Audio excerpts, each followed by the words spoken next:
Ողջունում ենք բոլորին Հաղթող հայեր փոդքասթի շրջանակներում։ Այսօր մենք խոսելու ենք գիտության մարտահրավերների, երիտասարդ հետազոտողների ճանապարհին հանդիպած բարդությունների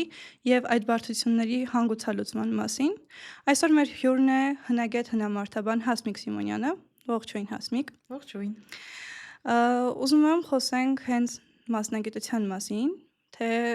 ինչու ընտրեցիր հենց հնագիտությունը ու ինչ ճանապարհ ես անցել, մինչև հասել ես այն կետին, որ արդեն համարվել ես հետազոտող։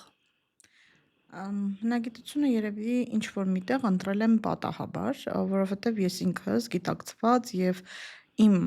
սեփական ընտրությամբ ընդունվել էի պատմության ֆակուլտետ 2006 թվականին ԵՊՀ։ Բայց ինչ-որ մի պահի ես հասկացա, որ միայն պատմությունը ինձ չի բավարարում որպես ուսանողի ու այլ տեղեր էի փնտրում իմ հետաքրքրությունները բավարարելու ու սկսած երկրորդ կուրսից, երբ որ մենք սկսեցինք անցնել ընդհանրապես հնագիտություն ու հասկացա ինչ է հնագիտությունը, ես սկսեցի գիտակցել, որ դա թերևս այն մասնագիտացումն է, որ ես ուզում եմ պատմության ֆակուլտետում ստանալ ու շարունակել հենց այդ մասնագիտությամբ։ Ու արդեն անցել է 20 տարի այդ ընդունվելու ու սովորելու պահից սկսած, ու հիմա ես կարող եմ հստակ ասել, որ դա շատ լուրջ ու գիտակցված ընտրություն էր ու մինչև այսօր մի վայրկյան անգամ չի եղել, որ ես փոշմանեմ այդ ընտրության համար։ Խոսենք այն բարդությունների մասին, որոնք դու կրել ես որպես ուսանող, որովհետև հնագիտությունը եւ հատկապես հնամարդաբանությունը համբերատարության մասին է։ Ուզում եմ հասկանալ, թե ինչ բարդություններ ես հանդիպել ճանապարհին եւ դրանք ինչպես ես փորձել լուծել որպես ուսանող։ Եթե ես խոսեմ ընդհանրապես բարդություններից, շատ դժվար է խոսել, թե ինչ բարդություններ եմ անցել կամ ինչ դժվարություններ եմ հաղթահարել։ Միգուցե խնդիրը հաճախ եղել է այն, որ կուրսում շատ մարդիկ կային, որ այդ պահին ուզում էին հնագետներ դառնային ու այդ ընտրությունը, այդ ճանապարհը անցնելու ամեն դեպքում հնագիտությունը, եթե ընտրում ես պատմությունը ու դպրոցից եկած աշակերտը, որը չի պատկերացնում հնագիտությունը, պարապել է պատմություն, պատմությամբ ընդունվել է պատմության ֆակուլտետ քննությամբ, լավ չի պատկերացնում ինչ է հնագիտությունը։ Թերևս ամենաբարդ բանը գիտելիք ստանալն էր, այսինքն կարդալ, հասկանալ, ընկալել, ժամանակաշրջանը պատկերացնել եւ այլն։ Միգուցե այդ բարդ է եղել։ Հետո ամեն դեպքում նաեւ կային այսպիսի բաներ, որ ֆակուլտետը, եթե հաշվենք, հիմա կա նաեւ բաժին բակալավրում, որ երեխաները կարող են սովորել հենց սկզբից հնագիտություն, այդ համեմատությամբ ավելի բարդ էր մեզ համար, որովհետև մենք ընդհանրապես սովորում ենք պատմությանը վերաբերող լուրջ առարկաներ ու հնագիտությունը մի փոքր բաժին էր։ Դրա համար միգուցե ինչ-որ պահի նաև գիտելիքի պակաս կար, երբ որ ես առաջին իմ կուրսայինն էի պաշտպանում, ես շատ պատկերացում այն ամեն ինչի մասին գրել էի, չունեի, այսինքն այդ փոքր սահմանափակ գիտելիքն էր։ Հետագայում արդեն իհարկե մագիստրատուրայի տարիներին այդ ամեն ինչը լուրջ գիտակցված էր, որովհետև ես արդեն հասցրել էի որոշակի պեղումների լինեի, հասկանում էի նաև այդ դժվարությունները, որով անցնելու եմ, որովհետև հնագիտությունը որպես այդպիսին ինչ որ միտեղ երբ որ նայում ես շատ արկածային է, շատ հետաքրքիր է, նոր բաներ ես հայտնաբերում եւ այլն, բայց այդ ամեն ինչի հետևում կանգնած է լուրջ ծանր աշխատանք։ Հատկապես միգուցե աղջիկների համար, ինչի, որովհետև միշտ պետք է պահես համ այն, որ դու աղջիկ ես, համ պետք է լինես այդ հնագիտության ծանր մասնագիտությամբ զբաղվող մարդ։ Այսինքն պահեր է լինում դու լինում ես դաշտում, որտեղ ջուր չկա, պահեր է լինում, որտեղ բնակատեղիներին մոտ չեն հուշարձանները, պահեր է լինում, որ քամի է բարձրանում, փոթորիկ է, դու մրսում ես, սառում ես, մաշկդ է վնասվում, արևահարվում ես, այսինքն այդ ամեն ինչը հնագիտությունն է։ Բայց հնագիտությունը նաև այն իր մեջ ունի այն ռոմանտիկ տարը, որ դու միշտ հասկանում ես, որ նոր բան ես գտնում, նոր բան ես բացահայտում, ու մենակ դա քո համար չի նոր։ Նոր է ամբողջ գիտական հանրության համար, նոր է բոլոր մասնագետների համար, ովքեր զբաղվում են հնագիտությամբ, ու թերևս այդ ամենալուրջ ոգևորությունն է հնագետի համար։ Համաձայն եմ քեզ հետ, կարծում եմ, որ յուրաքանչյուր հնագետ, ով հենց տեղում է բացահայտում, իր համար այդ պահը ամենա սենց հիշվողն է, կարևորն է, այդ բոլորը, երբ որ խոսում ենք հնագիտության մասին, պատկերացնում են, որ մասնագիտությունը ոսկիների, հարստության եւ այլնի մասին է, չպատկերացնելով, որ այդ հարստությունը հնագետի համար մի քիչ այլ է։ Հնագետներ կան, ովքեր կարող են երկու կճուճի վրա ավելի շատ ուրախանալ, քան օրինակ ոսկու։ Այն ինչպես կբացատրես այդ զգացողությունը, ինչի հետևանք է դա, արդյոք ինչ-որ հետաքրքիր էմոցիաներ ապրելու մեջ է, թե կարևորության, այսպես առաջնահերթության մասին է։ Ամ, Ես կոնկրետ իմ տեսակետը կարող եմ բացատրել։ Միգուցե որ ես պեղում եմ այնպիսի մի հուշարձանում, որտեղ մենք շատ քանակի ոսկի ունենք, երբեք այդ տեսակետից չեմ մտածել, որովհետև լինում են այդպիսի հնագետներ, որ հաջողակ են։ Մենք միշտ հնագիտության ոլորտի համար ասում ենք, այս հնագետը հաջողակ են առումով, որ պեղումների ընթացքում երբեք դատարկ ձեռքով հետ չի վերադառնում ու հնագետի համար անգամ բացասական արդյունքը պետք է լինի արդյունք, որտեվ շատ հաճախ եղել է, որ պեղումների ընթացքում մենք մեր առաջ ոչ թե դրել ենք նպատակ ինչ-որ մի բան գտնել, այլ հասկանալ տվյալ մեթոդը, երբ որ մենք կիրառում ենք, աշխատում է թե ոչ։ Աշխատում է շատ լավ, չի աշխատում, դա արդեն բացասական արդյունք է, բայց միևնույն է արդյունք է։ Իսկ կապված թե ինչի վրա կարելի է ուրախանալ հնագիտության մեջ, երևի ամեն մարդ իր նեղ մասնագիտական շրջանակներից ելնելով կարող է հստակ ասել, թե ինչի համար ինքը կուրախանա։ Օրինակի համար հաշվի առնելով, որ ես հենց զուտ ավելի նեղ մասնագիտական, այսպես ասած, կողմնորոշում ունեմ ու զբաղվում եմ պեղումների ժամանակ հայտնաբերված մարդկային մնացորդների հետազոտությամբ, իմ համար շատ ավելի կարևոր է, որ օրինակի համար, եթե դամբարան ենք պեղում, լինի մարդաբանական մնացորդներ, քան մնացած այլ առարկաները։ Ամենակարևորը լավ պահպանված մարդկային մնացորդներ։ Միանշանակ, որ հետազոտություններն էլ որոշակի արդյունքների բերեն, իսկ ասենք օրինակ խեցեղենով զբաղվող մասնագետի համար միանշանակ շատ կարևոր է խեցեղեն առարկաների առկայությունը, մետաղով զբաղվող մասնագետի համար մետաղը եւ այլն, այսինքն ամեն դեպքում այդ ողջավորությունը կապված է նրա հետ, թե դու ինչ մասնագիտական կողմնորոշում ունես ու քեզ որպես մասնագետի դաշտում ինչ է պետք։ Նաև փաստագրենք այն հանգամանքը, որ բոլոր հնավայրերում չէ, որ ոսկի կա, հետևաբար խնդրում ենք մի թալանեք այն հուշարձանները, որոնց մասին պատկերացում ուղղակի չունեք։ Այդ իրականում հնագիտության մութ ու վատ կողմերից մեկն է, որ երբ որ դու որպես մասնագետ մի փոքրիկ տարածք պեղելու համար հատկացնում ես 4 շաբաթ, 6 շաբաթ, ու մարդիկ էլ կան, որ երեկոյան մութ վիճակում գալիս են ու այդ հուշարձանը կարող է այնպես թալանեն ու ավիրեն ու վնասեն մենակ մի հատ փոքրիկ մի կտոր ոսկու կամ մի կտոր մետաղի համար, որ քեզ որպես մասնագետի այդ նախ վիրավորում է, նեղացնում է, հետո դու գիտակցում ես քո արած աշխատանքի կարևորությունը ու գանձակողերի կողմից հասցված վնասի սարսափելի մեծությունը։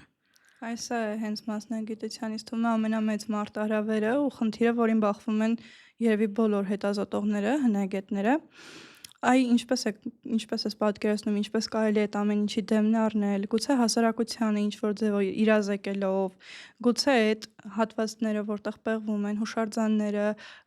դամբարանները պահպանության ինչ-որ կարևորություն տալով, թե ինչ-որ ուրիշ տեխնիկայով կամ ինչ-որ տարբերակով։ Իմ համար օրինակի համար հատկապես էս վերջերս կապված նրա հետ, որ ես ինքս հանդիսանում եմ Արգիշտի Խինիլի միջազգային հայ լեհական արշավախմբի ղեկավար, համաղեկավար, շատ կարևոր է, որ կարողանանք մարդկանց տեղ հասցնենք հուշարձանի կարևորությունը, որտեվ ինձ բախտ է վիճակվել աշխատել երկար տարիներ պարոն Փիլիպոսյանի հետ Մեծամոր հնավայրում ու տեսնելով, թե ինչպես են տեղի բնակիչները վերաբերվում հուշարձանին, իրանց համար ոչ թե հուշարձանը ուղակի հուշարձան է, իրանց պատմության մի մասն է, չնայած ենթադրվում է, որ այդ պատմության շրջանը կոնկրետ գյուղի հետ որևէ կապ չունի, բայց երբ որ մարդիկ վերաբերվում են հուշարձանին որպես տան, երբ որ իրենք գալիս են քո հետ պեղումներին մասնակցելու ու հետո պահանջում են քեզանից որպես մասնագետի, որ դու այդ իրերը բա երբ եք բերելու թանգարան, բա երբ ենք մենք տեսնելու մեր պեղած նյութերը ու երբ որ ինչ-որ մի փոքրիկ բան է առաջանում, գյուղում մի հատ ծառ են տնկում ու հուշարձանից ինչ-որ հատված է բացվում, քեզ զանգում են որպես մասնագետի, ասում են, այստեղից ուղղակի կարող եմ ասել, երևի ամենակարևոր բաներից մեկը դա համայնքի հետ աշխատանքն է։ Համայնքում սեփական հուշարձանի, սեփական պատմության հանդեպ ինքնագիտակցության բարձրացումը։ Միգուցե դա ինչ-որ տեղեր օգնի, բայց չգիտեմ, համոզված չեմ, միգուցե բոլոր հնագետներն են այս խնդրին բախվում Հայաստանում, որովհետև Հայաստանում գանձակողությունը բավականին լուրջ չափերի է հասել, բավականին լուրջ խնդիրներ է առաջացնում, հատկապես սահմանային տարածքներում, սահմանամերձ հատվածների հուշարձաններում եւ այլն։ բայց երևի առաջինը համայնքի հետ տարվող լուրջ աշխատանքը։ Դե դու արդեն ոլորտում ես 20 տարի, արի փորձենք հլը հասկանալ առաջ ինչպես էին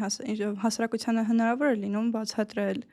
թե հիմա ավելի հեշտ է աշխատել, օրինակ երիտասարդների ինքնագիտակցման բարձրացման հաշվին, կամ ինչի հաշվին է, որ համայնքը սկսել է իր հուշարձանը ավելի լավ կողմից դիտարկել ու հասկանալ, որ այդ հուշարձանը իր համայնքի սեփականությունն է, հետևաբար չպետք է թալանել։ Ճիշտն ասած կդժվարանամ ասեմ 20 տարի առաջ ու հիմա ինչ-որ մի բան փոխվել է, որտեվ երևի հիմա նոր եմ բախվում նման լուրջ ավելի ծանր խնդիրների, կոնկրետ Արգիշտի Խինելի հնավայրի տարածքում, որ անընդհատ շարունակաբար թալանվում է հուշարձանը, իսկ ես երկար տարիներ աշխատել եմ ասացի Մեծամորում ու այնտեղ նման խնդիր չի եղել։ Այսինքն միգուցե տարածքի խնդիրն է, միգուցե երբ որ հուշարձանը որպես այդպիսին տարածքին որևէ այսինքն մոտիկ համայնքին որևէ օգուտ չի բերում, իրենց տեսակետից օգուտ, այսինքն տուրիստական խմբեր չի բերում եւ այլն, իրանք արդեն հարկված չեն հուշարձանին դիտեն որպես իրենց տարածք։ Օրինակ նույն Մեծամոր թանգարան այցելում են հազարավոր տուրիստներ, որը նաեւ ինչ որ միտեղ նպաստում են գյուղի զարգացմանը։ Մտածում եմ միգուցե այդ է նաեւ խնդիրը, բայց դժվար է իրականում ասել, ամեն դեպքում առաջինը երևի համայնքների դպրոցների հետ աշխատանքը տանելն է, երիտասարդ կադրերին ներառելը, երբ որ դու համայնքից ունես աշխատողներ արդեն պեղվող հուշարձանի տարածքում արդեն իրենք են սկսում հոգատար վերաբերվել, երևի ուղղակի փուլ առ փուլ տարվող աշխատանքի արդյունք է,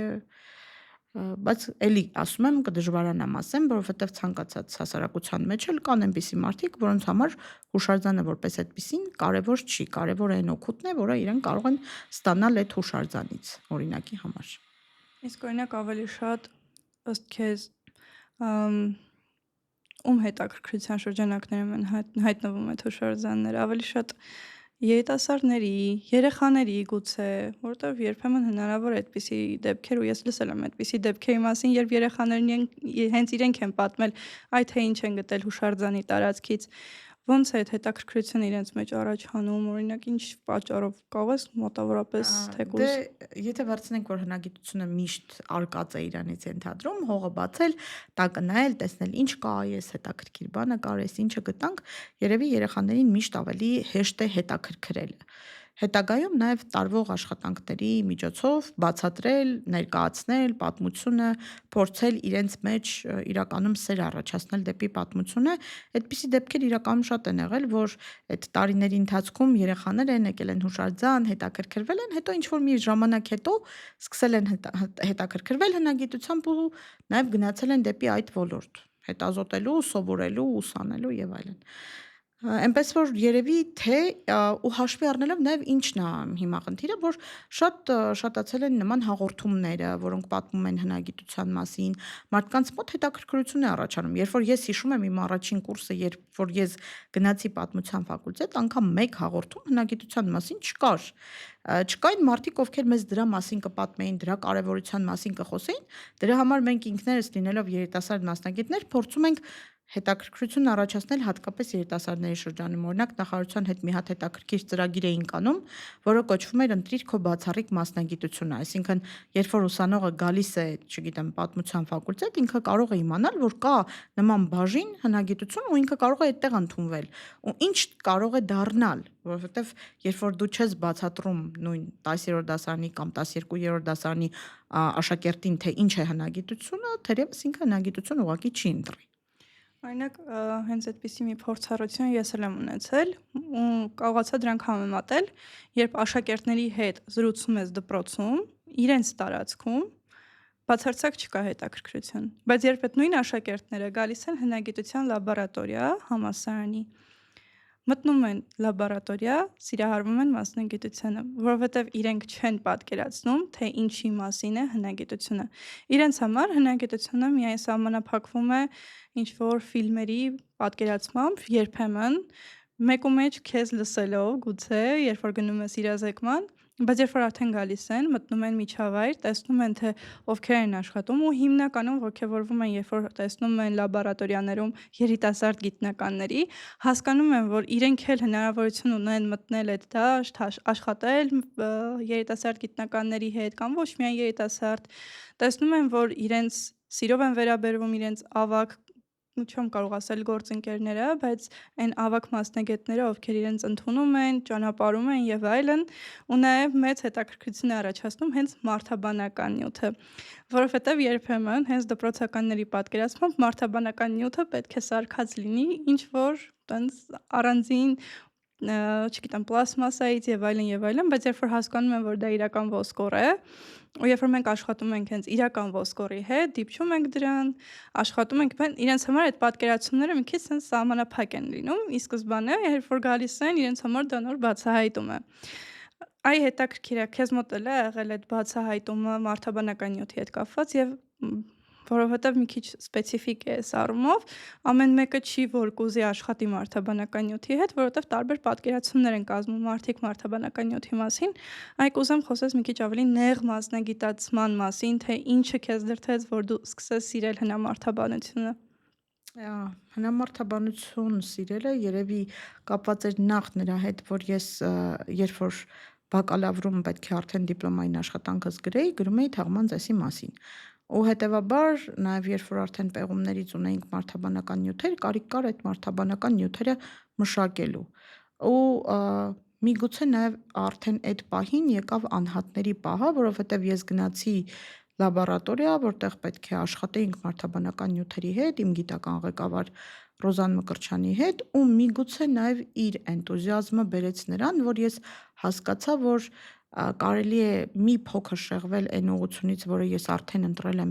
բակալավրում, ու մագիստրատուրա գնալ արդեն զուտ մարդաբանական նյութերի հետ աշխատելու։ Ու այդտեղից սկսվեց, այսպես ասած, երկար ու ձիգ տարիները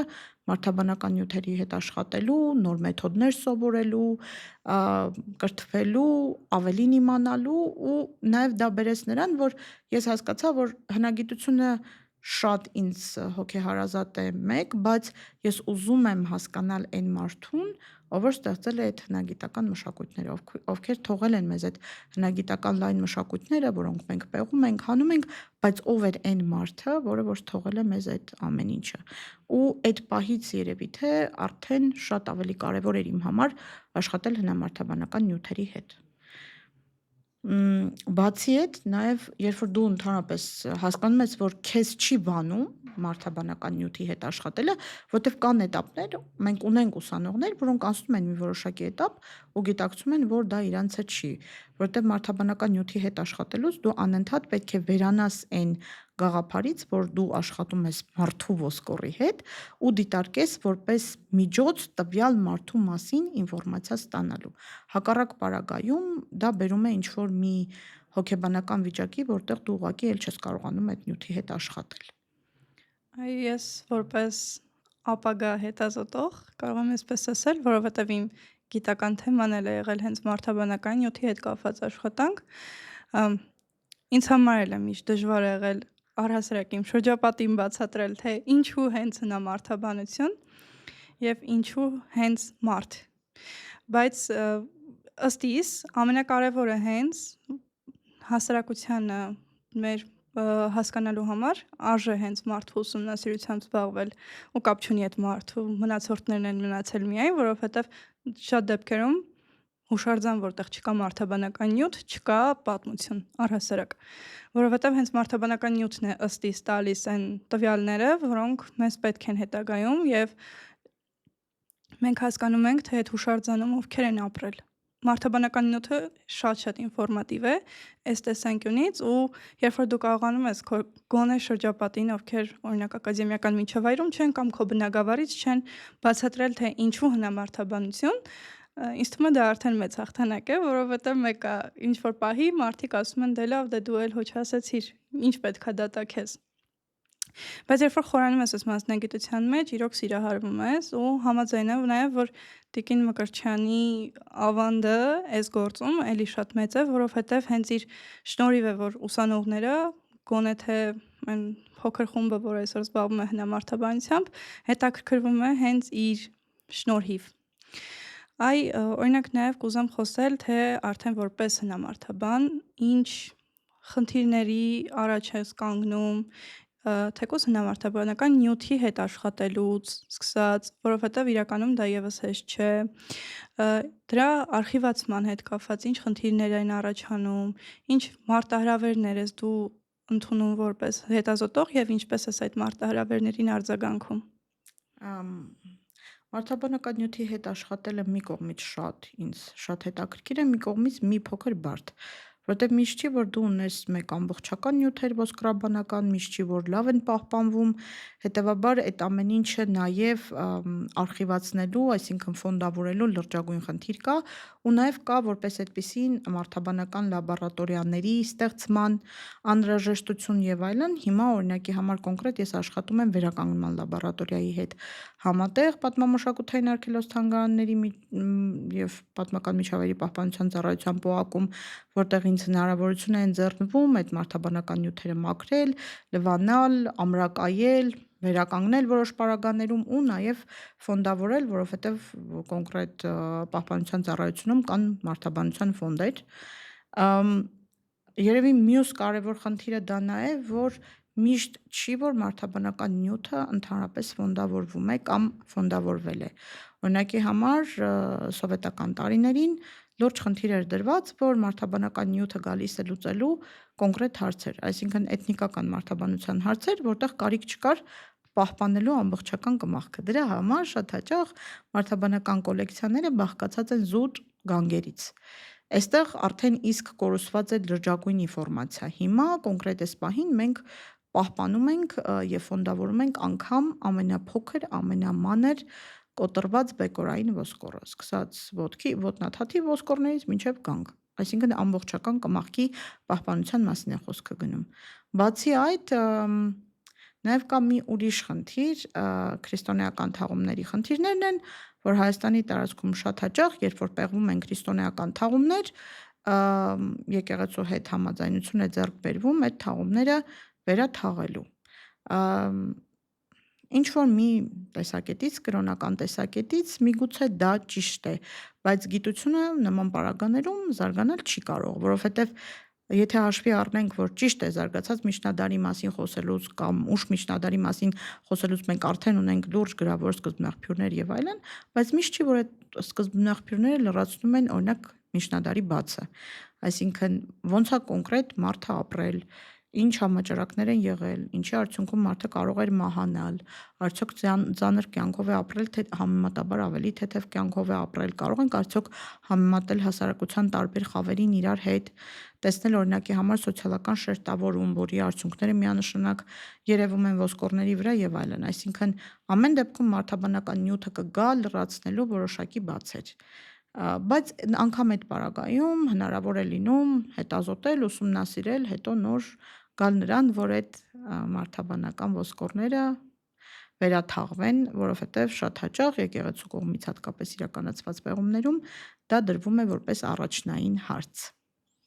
Բայց դա էլ իր հերթին պարզ է, որ մեկ այլ մարտահրավեր է, որովհետև ստացվում է, որ դու պեղում ես այդ մարդաբանական նյութը, հետո տանում ես այդ մարդաբանական նյութը նորից վերաթաղում ես։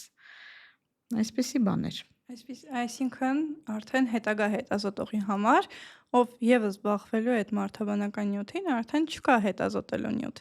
Կամ պետք է նորից վերապեղել, հանել, նորից ուսումնասիրել կամ ընդհանրապես մոռանալ եւ այն տվյալները, որոնք կան, արդեն դրանով շարժվել առաջ։ Բայց արդյոք այդ տվյալները կլինեն այնքան ռեալ, ինչքան որ զարգանում է գիտությունը, որովհետեւ մենք ամեն օր տեսնում ենք գիտության զարգացման նոր փուլ, նոր էտապ ու հասկանում ենք, որ այն ինչ որ արել ենք օրինակ թեկուզ 10 օր առաջ, արդեն էլ ակտուալ չէ։ Այս պարագայում այս հարցը իրոք խնդիր է եւ որպես երիտասարդ գիտնական, որպես հետազոտող, ինչպես ես տեսնում այս ամեն ինչի լուծումը եւ ինչ կառաջարկես օրինակ, թե ինչ կարելի է անել, որ այդպես չլինի։ Իրականում ինձ թվում է շատ երկրներում, այդ թվում նաև եվրոպական երկրներում այդ խնդրի առաջ բոլորն են կանգնած, երբ որ դու ունես օրինակի համար եկեղեցու պեղումներ, որովհետև շատ հաճախ միջնադարյան գերեզմանոցները կապված են եկեղեցու հետ, այսինքն եկեղեցու բակերում էին, գավիթի հատվածներում էին եւ այլն, հետեւաբար երբ որ մենք խոսում ենք միջնադարի մասին, մենք պետք է հասկանանք, որ այստեղ մարդաբանական նյութերը դուրս եկան, արդեն խնդրին բախվելու ես։ Շատ հաճախ եղել են, որ համաձայնության են եկել, որ որոշ մարդաբանական նյութեր կամ մարդաբանական նյութերից որոշ հատվածներ պետք է պահվեն լաբորատորիաներում, մնան ֆոնդերում, դրանով համալրելով, այսպես ասած, մարդաբանական պահոցները։ Բայց երևի թե դա նաև ապագայում լուծելու հարց է, որտեղ այդ խնդրի առաջ միայն մենք չենք կանգնած, շատ երկրներ են կանգնած քրիստոնեական թաղումների հետ կապված։ Գոնե այս պահին գտնում եմ, որ այն բոլոր մարդաբանական նյութերը, որոնք դուրս են գալիս նման պեղումներից, պետք է առաջնային հետազոտության փուլ անցնեն ու հետազոտության համար առնվազն առանձնացվեն նմուշներ։ Նմուշ առվեն, որ հետագայում հնարավոր լինի այդ նյութերը եւս մեկ անգամ, եւս նոր մեթոդով, որը կգա համալրելու նախորդները, հնարավոր լինի հետազոտել։ Նման դեպք հնարավոր է ու իմ մոտ անգամ նման իրավիճակներ եղել են, երբ որ մենք եկել ենք համաձայնության, որ հետազոտում ենք, լուսանկարում ենք, թվայնացնում ենք այդ ամբողջ ոսկորները եւ ստանում ենք ֆոտոլուսանկարների մեծ արխիվներ, բայց հետ ենք հանձնում նյութերը թաղելու, բայց մեզ մոտ ենք պահում որոշակի ոսկորների հատվածներ հետագա հետազոտությունների համար, որովհետև ես ինքս իմ համար կարող եմ հստակ ասել, այն մարդաբանական հետազոտությունները, որ մենք անում էինք մոտ 10 տարի, 15 տարի առաջ, ու այն ինչը որ անում ենք հիմա, շատ իրարից կտրուկ տարբերվում են, որովհետև լրիվ նոր մեթոդներ են ի հայտ գալիս, օրինակի համար քիմիական հետազոտությունների նոր էտապներ են լինում, որ կարող ես ավելի լուրջ արդյունքներ ստանալ եւ այլն։ Հետո եթե առաջ օրինակի համար նույն հնադնաթե հետազոտությունները շատ թանկ էին ու սարսափելի արժեքի էին հասնում մեկ անհատի համար, հիմա համեմատաբար ավելի հասանելի են, հիմա հնարավոր է լինում անգամ համագործակցության նախագծերի շրջանակներում ստանալ լուրջ արդյունքներ եւ այլն, դրա համար ֆոնդավորումը իմ համար այդ աշխատանքների ամենակարևոր փուլն է, այդպես մտածում է նաև իմ գիտական ղեկավարը, նաև մեր գործընկեր շատ մարդիկ, ու մենք հիմա փորձում ենք ստեղծել նման արխիվներ, այսպես ասած ֆոնդեր, որտեղ մենք կունենանք կուտակած այն բոլոր նյութերը, որոնք տարիների ընթացքում պեղվել են, որոնք էլ իրենց հերթին կգան պատասխանելու շատ լուրջ գիտական հարցերի, եթե ոչ այսօր, ապա գոնե թե ապագայում։ Այ խոսեցիր նոր մեթոդների մասին, որոնք հիմա կիրառվում են հնագիտության մեջ, միշտ մարդկանց մեջ, այն մարդկանց մեջ, ովքեր չեն առնչվում մեր մասնագիտության հետ, հարց է առաջանում, թե ինչպես են թվագրվում հուշարձանները, ինչի հիման վրա են թվագրվում հուշարձանները, այ խոսես մի քիչ դրա մասին։ Իրականում թվագրության համար կան երկու կարևոր մեթոդներ, դա մեկը համեմատական մեթոդն է, որ երբ որ դու ունես երկու առարկա, այդ երկու առարկան տարբեր շերտերից ես դուրս բերել հողից, այն շերտը, որը մեզ մոտ է ավելի, այսինքն ավելի բարձր է, այդտեղի նյութը ավելի մեզ ժամանակագրորեն մոտ է, քան ավելի խորքից դուրս եկած առարկան։ Այսինքն այս համեմատական մեթոդն է, երբ որ դու մշակում ես որոշակի տիպաբանական, այսպես ասած, մոտեցումներ եւ հասկանում ես, որ այս մի բաժակը օրինակի համար, այս գույնի, այս ձևի, այս չափի եւ այլն թվագրվում է ինչ-որ մի շրջանով, այս մյուսը ավելի վաղ կամ ուշ։ Այդ մի մեթոդը, որը որ մարդկանց մոտ իրականում երբեմն խառնաշփոթ է առաջացնում, ինչի, երբ որ հնագետը տեսնում է ինչ-որ մի առարկա, հատկապես երբ որ դա իր շրջանն է կոնկրետ, ասենք ասում է ուշ բրոնզ ու թվագրում մեր թվարկությունից առաջ 15-ից 14-րդ դարերով մարդկանց մոտ այդ զարմանք է առաջացնում։ Մյուս մեթոդը դա ավելի գերժամանակակից մեթոդն է, դա ռադիոածխածնային օրինակի համար հետազոտությունների, իհարկե թվագրության բազմաթիվ այլ մեթոդներ էլ կան, ասենք դենտրոխրոնոլոգիա, կալիում, արգոն եւ այլն մեթոդները հետազոտության, որ հնարավոր է քիմիական հետազոտության միջոցով պարզել, թե տվյալ օրինակի համար հուշարձանը երբ է ծածկվել կամ երբ է, չգիտեմ, այդ դամբարանը կառուցվել, բայց ինչի հաշվին, երբ որ տվյալ դամբարանում կամ տվյալ շերտում կա օրգանական նյութ։ Օրգանական նյութը, որը որ պարունակում է ածխածին, որն էլ իրենից ենթադրում է հենց այսպես ասած ռադիոածխածնային C14 հետազոտության մեթոդը։ Բայց դու պարտադիր պետք է ունենաս լավ պահպանված ածխածին։ Դա կարող է լինել փայտի բեկոր, դա կարող է լինել մարդու կամ կենդանու ոսկոր, դա կարող է լինել ցորենի հատիկ եւ այլն։ Դա էլ քիմիական հետազոտության հատուկ մեթոդ է, որի միջոցով հնարավոր է լինում պարզել, թե երբ այդ առարկան հայտնվեց այդ վայրում, այսինքն երբ ծածկվեց առարկան։ ու շփումը թթվածնի հետ դադարեց։ Իհարկե, այդ քիմիական մեթոդը ինձ թվում է, եթե մարդիկ ուզենան, կարող են հիմա կարդալ, շատ հասանելի եւ պարզ բան է, բայց առնվազն գոնե մեր լսարանին հիմա բացատրելու, ասելու համար նման մեթոդներ կան։ Մեկը համեմատականն է, մեկը բացարձակն է, որը որ հնարավոր է ստանալ, այսպես ասած, քիմիական հետազոտությունների միջոցով։ Եվ այն հարցը, որը ես ամենաշատն եմ երևի լսել այս 4 տարիների ընթացքում, թե ինչի հիման վրա են կոնկրետ տարածքներ պեղվում, եթե չկա դրա մասին գրային աղբյուրներ։ Որտեղ գիտենք, որ միջև միջնադար, մինչ գրային աղբյուրներ հուշարձանների մասին տեղեկություններ կամ չկան, կամ շատ բարդ են եւ շատ դժվար հասանելի։ Ուզում եմ մի քիչ էլ նաև խոսենք այդ հնագիտական հետախուզման մեթոդի մասին եւ հասկանանք, թե ինչ է ինքը իրենից ենթադրում ընդհանրապես եւ ինչի հիման վրա է կատարվում հնագիտական հետախուզումը։ Իրականում, երբ որ ինձ փորձում են հարցնել, ասում են, այ որտեղից իմացաք, որ հենց այստեղ կարելի էր գալ եւ պեղել, ես միշտ ասում եմ, առնվազն աչքի տեսազնմամբ, որովհետեւ նախ մենք պետք է հասկանանք այդ ոնց են լինում, որ կառուցվում են օրինակի համար բնակավայրեր եւ այլն։ Այսօրվա տեսակետից նայելիս մենք պետք է օրինակի համար պարզ հասկանանք, որ մարդիկ միշտ ընտրում էին այնպիսի վայրեր, որտեղ իրենք իրենց առնվազն պաշտպանված կզգային։ Դրա համար, երբ որ հնագետները գնում են օրինակի համար հետախուզման, դաշտ են գնում, որպեսզի փնտրեն նոր հուշարձաններ եւ այլն, առաջինը նայում են օրինակի համար բլրակները, ձորակների այն ոչ հասանելի տեղերը եւ այլն, քարանձավները, այսինքն այնտեղ, որտեղ մարդը իրեն պաշտպանված կզգար։ Առաջինը այդ է, որ դու գնում ես դեպի այնպիսի վայր, որտեղ դու ակնհայտորեն ինքդ, եթե լինեիր այդ ժամանակվա բնակիչ, դա կընտրեիր մի տարածք, որը պաշտպանված է օրինակի համար, ասենք գետի ինչ որ ակունքներով եւ այլն, այսինքն տարածքը մի կողմից ժայռոտ է, մյուս կողմից գետ է հոսում եւ այլն։ Այդ մի բանն է, որ դու ուղղակի գնում ես տարածքը նայելու։ Երկրորդը, որ տարվա տարբեր եղանակներին հնարավոր է լինում տեսնել, այսպես ասած, իրավիճակներ, որտեղ դու հասկանում ես, որ այդ հատվածում կարող են պահպանված ինչ-որ կառույցների հետքեր լինել եւ այլն։ Դամբարների պարագայում երբեմն լինում են դամբարների կոնկրետ տեսանելի հատվածներ։ Հիմա հետախուզման այլ մեթոդներ էլ կան, երբ որ դու ուղղակի տարածքը գնում ես բավականաչափ մարդկանց խմբով հետազոտելու ու փնտրում ես մարդու գործունեության հետքեր։ Քարի գործիքներ, չգիտեմ, խեցեղենի բեկորներ, կավից պատրաստած իրերի բեկորներ եւ այլն, որը քեզ հնարավորություն է տալիս առնվազն հասկանալու, որ այդ հատվածում մարդիկ ինչ որ մի этаպում բնակվել են, պատմության ինչ որ մի ժամանակագրական փուլում։ Մյուսն էլ օրինակի համար կան հետազոտության եւս էլի, այսպես ասած, քիմիական մեթոդներ, որոնք օրինակի համար մենք կիրառել ենք Արտանիշի դամբարանադաշտի պեղումների ժամանակ, երբ որ հողի վերին շերտերից, որովհետև դաշտի հատված կար, որը մելորացված էր, արտաքին կառույցները ամբողջությամբ դադարել էին գոյություն ունենալ, ու մենք փորձում էինք վերցնել, այսպես ասած, հողի նմուշառում անել ու այն հատվածներում, որտեղ օրինակ կլինեն մարդու ոսկորների կամ կենդանու ոսկորների կուտակումներ, այդ հատվածում օրինակի համար ֆոսֆորի բավականին լուրջ քանակի կուտակում կարող է լինել հողի մակերեսին։ Այսինքն, այսպես ասած, միջգիտակարգային մոտեցումների հիման վրա եւս հնարավոր է պարզել այնպիսի վայրեր, որտեղ ժամանակին մարդիկ բնակվել են կամ այդ տարածքը օրինակի համար օգտագործել են։ Բայց երբեմն լինում է, որ այս կամ այն հուշարձան ուղղակի պատահաբար է ի հայտ գալիս։ Շինարարական աշխատանքների ժամանակ, օրինակի համար լինում է, չգիտեմ, ջրամատակարարման համակարգ են կառուցում ինչ որ մի տարածքի համայնքի համար, փորում են այդ հատվածը,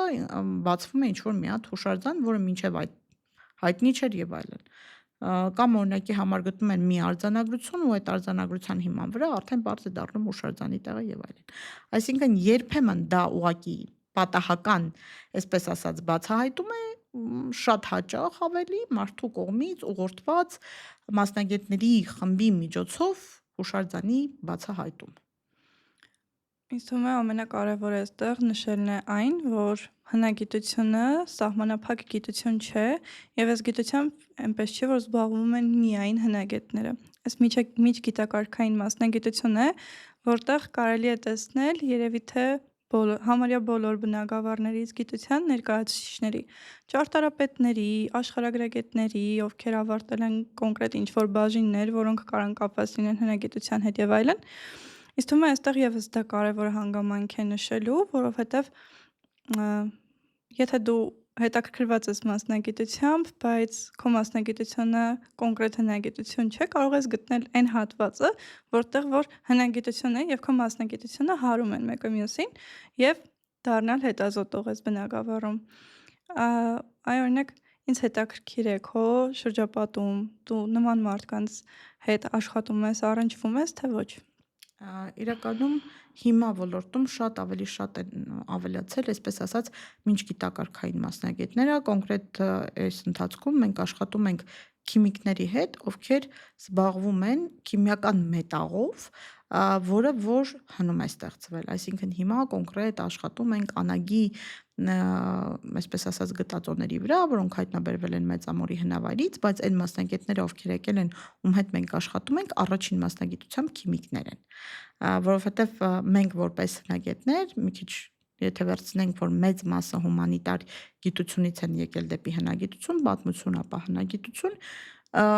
կարող ենք ասել, որ շատ հաճախ քիմիայի հետ կապված հարցերին շատ դժվար է պատասխանել, բայց կոնկրետ մասնագետներ կան, հատկապես դրսում, որ իրանք ձեռք են բերում երկու մասնագիտության, այսպես ասած, միջնամասային գիտելիքը, համ քիմիա, համ հնագիտություն։ Հետևաբար իրանք դառնում են, այսպես ասած, հանքերից հայտնաբերված մետաղի, հին մետաղի հետազոտությամբ են զբաղվում, կամ օրինակի համար նույն քիմիական տարբեր տեսակի տարեր պարունակող հնագիտական առարկաների հետազոտությամբ են զբաղվում, հատկապես մետաղ օրինակի համար, կամ չգիտեմ, վանակատե գործիքների եւ այլն, հանքերն են բացահայտում, որտեղից կարող էին բերվել, եթե օրինակի համար նույն Հայաստանի տարածքում անագը չկա, հասկանալ թե այդ անագը որտեղից է Հայաստանը եկել եւ այլն, այդ ընդհանրապես մի մասնագիտություն։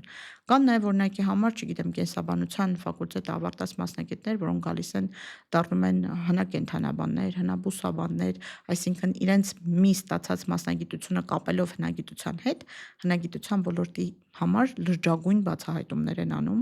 լրջագույն գիտական աշխատանքներ են անում։ Այսինքն հիմա կոնկրետ հնագիտությունը դա մեկ մասնագետի աշխատանք չի։ Երբ որ դու գնում ես դաշտ, առնվազն պետք է ունենաս չափագրող, ճարտարապետ, հնագետ, հնամարդաբան, հնաբուսաբան, հնակենդանաբան, երբեմն երկրաքիմիկներ, երկրաֆիզիկներ, որոնք տարածքի ֆիզիկական, այսինքն բերում են ռադիոմագնետոլոգիա են անում, ռադիոֆիզիկա են անում եւ այլն, որը շատ հաճախ ուղղակի քեզ հնարավորություն է տալիս բարձելու այդ տարածքում դու ունես հուշարձանի հատված, չունես մարդու գործունեության հետքեր եւ այլն։ Դրա համար հիմա, այսպես ասած, միջգիտակարգային մոտեցումները հնագիտության մեջ շատ լուրջ բանի են հասել, բարձունքի են հասել։ Ես նույնպես տենց եմ կարծում ու կարծում եմ, որ իրենց հետ տարվող աշխատանքների արդյունքում հնարավոր է ավելի համալիր ուսումնասիրություններ անել եւ ավելի մանրամասն հասկանալ հուշարձանը ու առհասարակ այն մարդուն, ով ապրել է այդ հուշարձանում, որովհետեւ կարծում եմ, որ այս ամենի կարևորագույն կետը հենց մարդն է, ով որ կերտել է այդ համայնքը, որտեղ բնակվել է եւ թե նույնիսկ այն հետևանքները, թե ինչպես է այդ համայնքը այլևս դադարել գոյություն ունենալուց։ Ու նաև որպես ապագա հետազոտող ինձ համար հնագիտությունը այն մասնագիտությունն էր, որին պետք էր սիրահարվել։ Որովհետև երբ դու սիրահարվում ես հնագիտությանը, զբաղվում ես որոշակի նաև ինքնակրթությամբ, կարդում ես գրականություն, որի մասին քեզ չեն ասել, հասկանում ես, որ այս գիտությունը այն կետն է, որի բացահայտումով դու բացահայտում ես նույնիսկ քո շուրջը ապրող մարդուն։ Հասկանում ես նրա,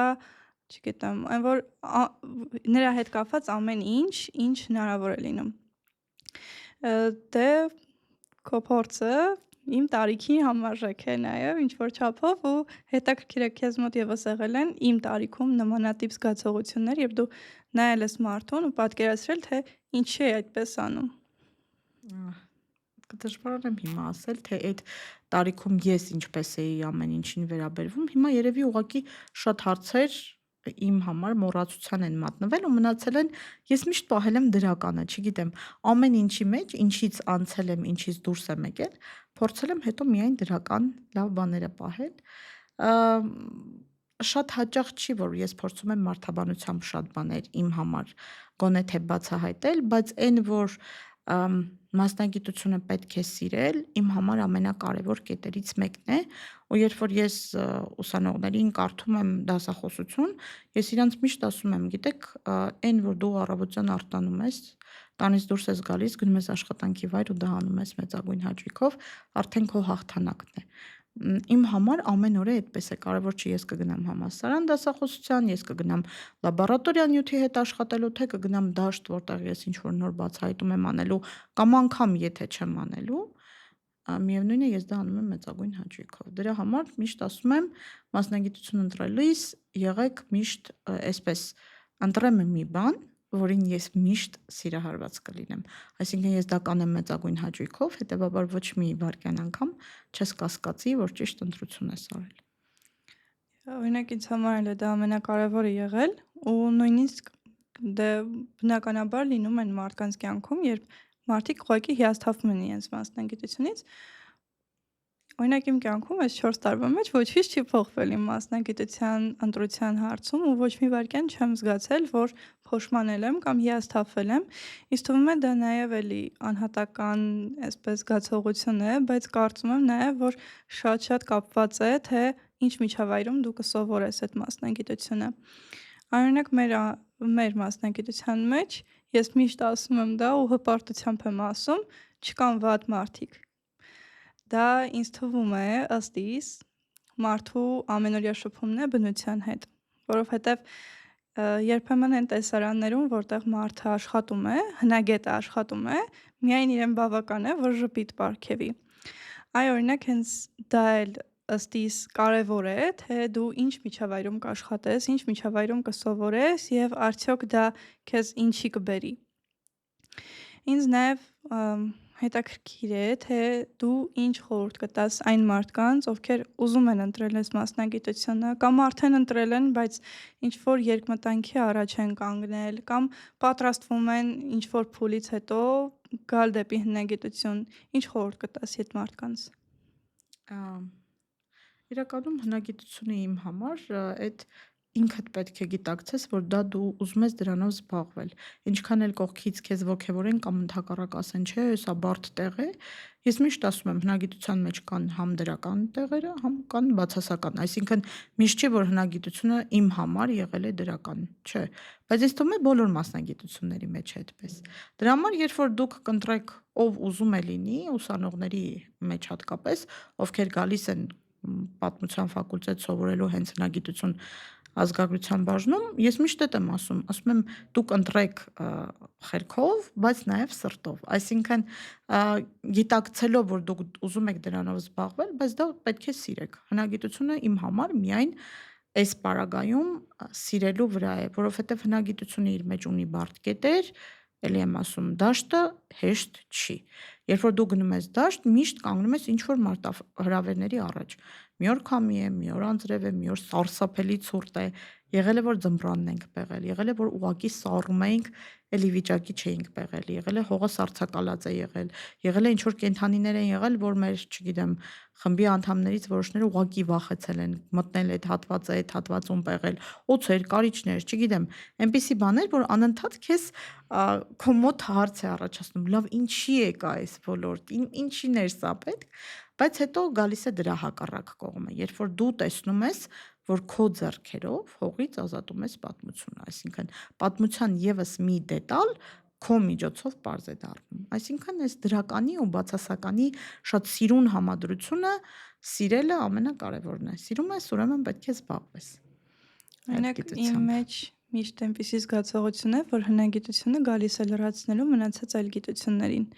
որովհետև շատ-շատ հարցեր հենց պարզ են դառնում հնագիտության շնորհիվ։ Օրինակ հենց պատմության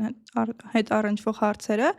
երբեմն սենց ավելի վերջնակ, չեմ կարող ասել պատմության համար վերջնական, բայց գոնե թե այդ փուլի համար ինչ որ վերջնարդյունքի են հասնում, որը այդ մի էջն էլ է, այսպես ասած, շրջում ու հաջորդ էջից հնարավորություն է տալիս ավելի մանրամասն զբաղվել այդ աշխատանքով եւ այլն։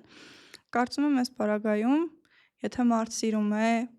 հետաքրքրված է նոր բացահայտումներով եւ փորձում է իր ուղին ընտրել այնպես, որ իր կյանքը լի լինի հետաքրքիր օրերով, անսահման ադրենալինով, որովհետև այս մասնագիտության մեջ առանց ադրենալինի զգացողության չի լինում ուղղակի, ուրեմն այս մասնագիտությունը հաստատ իրենց համար է։ Ու նաև այս դեպքում մեր հենց ամբիոնը հնարավորություն է տալիս մարդուն ուսումնասիրել միանգամից երկու մասնագիտացում ու կողմնորոշվել 4 տարի հետո, թե դու ինչով ավելի շատ կուզես զբաղվել՝ հնագիտությամբ, թե ազգագրությամբ։ Ա, Ես ինչքանով որ տեղյակ եմ, ձեր տարիներին նման հնարավորություն չի եղել։ Բայց ինձ հետաքրքիր է, եթե լիներ, կընտրեիր էլի հնագիտությունը։ Միանշանակ։ Իրական ոչ թե նման հնարավորություն չկար, ես ինքս սովորել եմ պատմության ֆակուլտետում։ Երբ որ ավարտեցի 4-րդ կուրսը բակալավրը, ես արդեն պետք է ընտրեի, որտեղ 6 տարի հնարավորություն կար որոշել դու ուզում ես գնալ դառնալ հնագետ, թե ազգագրագետ, ու ես ընտրել եմ հենց լուրջ մտածված, կշռադատված հենց հնագիտության մագիստրատուրան, ինչ որ միտեղ այդտեղ իմ բախտը բերել է, որտեղ հիմա որ այսպես մտածում եմ, ես չի ուզենա ավել առարկաներ սովորել մի բանի փոխարեն, ինչում ես ուզում էի ավելի լուրջ մասնագիտացում ստանալ,